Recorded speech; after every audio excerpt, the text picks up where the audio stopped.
Assalamualaikum warahmatullahi wabarakatuh.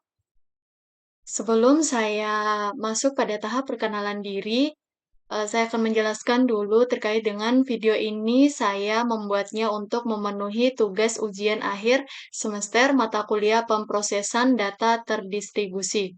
Nah, pada video kali ini saya akan membahas terkait dengan topik materi sinkronisasi sistem terdistribusi.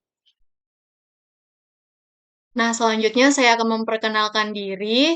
Nama saya Mita Huriati, NIM 2001010135.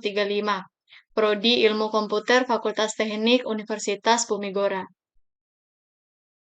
Nah, langsung saja kita masuk pada pembahasan kali ini, yaitu terkait dengan sinkronisasi. Sebelum kita membahas terlalu jauh, pentingnya kita membahas terkait dengan definisi dari sinkronisasi itu sendiri. Sinkronisasi adalah proses pengaturan jalannya beberapa proses pada saat yang bersamaan. Tujuan utama sinkronisasi adalah menghindari terjadinya inkonsistensi data karena pengaksesan oleh beberapa proses yang berbeda atau mutual exclusion, serta untuk mengatur urutan jalannya proses-proses sehingga dapat berjalan dengan lancar dan terhindar dari deadlock dan starvation. Dan yang kedua, yaitu terkait dengan clock sinkronisasi. Sinkronisasi terdiri sendiri diperlukan baik di sistem tunggal atau sistem terdistribusi dengan alasan yang sama. Dan sinkronisasi ini memiliki bagian penting juga, yaitu salah satunya yang pertama berbagi pemakaian sumber daya atau sharing resources. Yang kedua, pengurutan kejadian, dan yang ketiga, kesepakatan clock terdistribusi.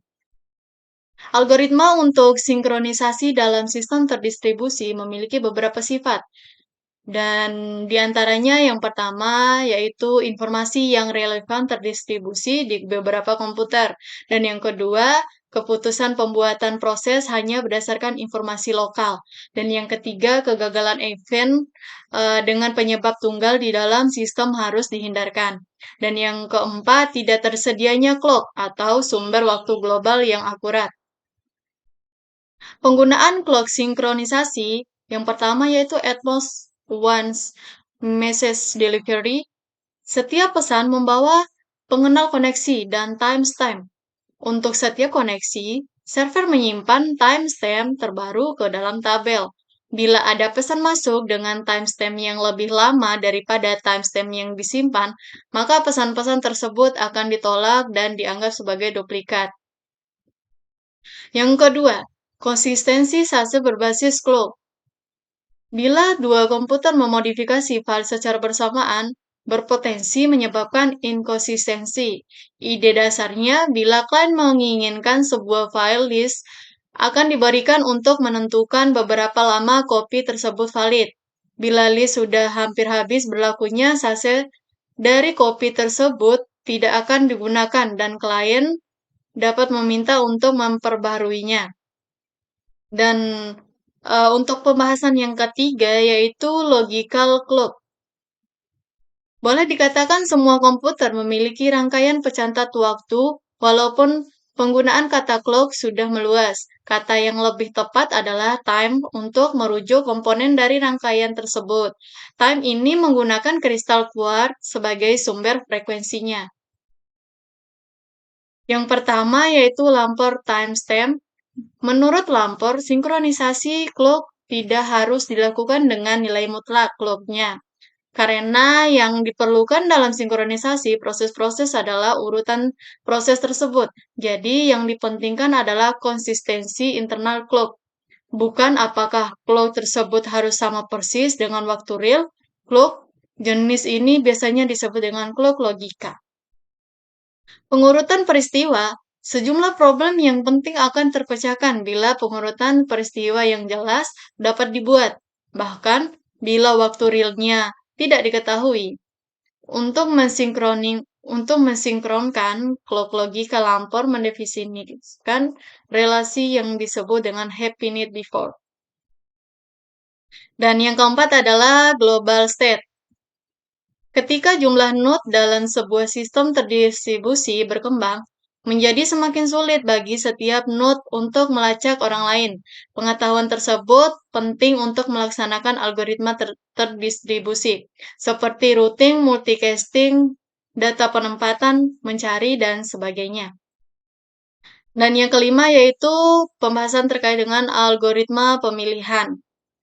Algoritma pemilihan, banyak algoritma tersebar, membutuhkan sebuah proses yang berfungsi sebagai koordinator, inisiator, sequencer, atau pelaksana fungsi khusus lain. Bila koordinator tersebut mengalami kegagalan karena hostnya down, sistem harus dapat melanjutkan eksekusi hanya dengan memulai lagi sebuah copy proses koordinator baru di host yang lain. Algoritma menentukan di mana copy koordinator baru tersebut harus dimulai lagi. Disebut algoritma pemilihan. Dan pada algoritma pemilihan ini ada dua yang kombinasinya tersebar, yaitu yang pertama algoritma Bully. Bila sebuah proses mendapatkan koordinator tidak lagi menanggapi request yang dikirim, maka proses pemilihan akan diinisiasi. Dan yang kedua adalah algoritma ring. Algoritma ini berbasis ring tanpa token dengan persyaratan bahwa setiap proses harus sudah berurutan baik secara logika ataupun fisik. Dan pembahasan yang keenam yaitu mutual exclusion. Algoritma yang pertama adalah algoritma terpusat. Salah satu proses terpilih sebagai koordinator. Setiap kali suatu proses ingin mengakses sumber daya, ia akan mengirimkan pesan permintaan kepada koordinator, menyatakan ingin mengakses meminta izin. Jika tidak ada proses lain yang sedang mengakses sumber daya itu, koordinator mengirimkan kembali balasan pemberian izin. Dan yang kedua yaitu algoritma terdistribusi. Ketika sebuah proses ingin mengakses sumber daya bersama, itu membangun sebuah pesan berisi nama sumber daya, nomor prosesnya, dan arus logis waktu. Pengiriman pesan diasumsikan handal, yaitu tidak ada pesan yang hilang. Dan ketika sebuah proses menerima pesan permintaan dari proses lain, tindakan itu mengambil tergantung pada negara sendiri sehubungan dengan sumber daya yang disebutkan dalam pesan. Dan yang ketiga yaitu algoritma token ring. Algoritma token ring menggunakan sebuah jaringan bus dengan proses yang tidak berurutan. Melalui perangkat lunak, logika ring disusun dengan setiap proses yang ditetapkan posisinya dalam ring.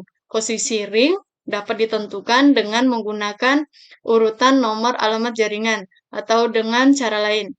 Namun yang terpenting adalah setiap proses harus tahu siapa proses sesudahnya. Baik, sekian pembahasan saya pada video kali ini. Semoga bermanfaat bagi teman-teman semua. Jika dalam penyampaian saya terdapat kurang tepat, boleh komen di bawah ini. Sekian, wassalamualaikum warahmatullahi wabarakatuh.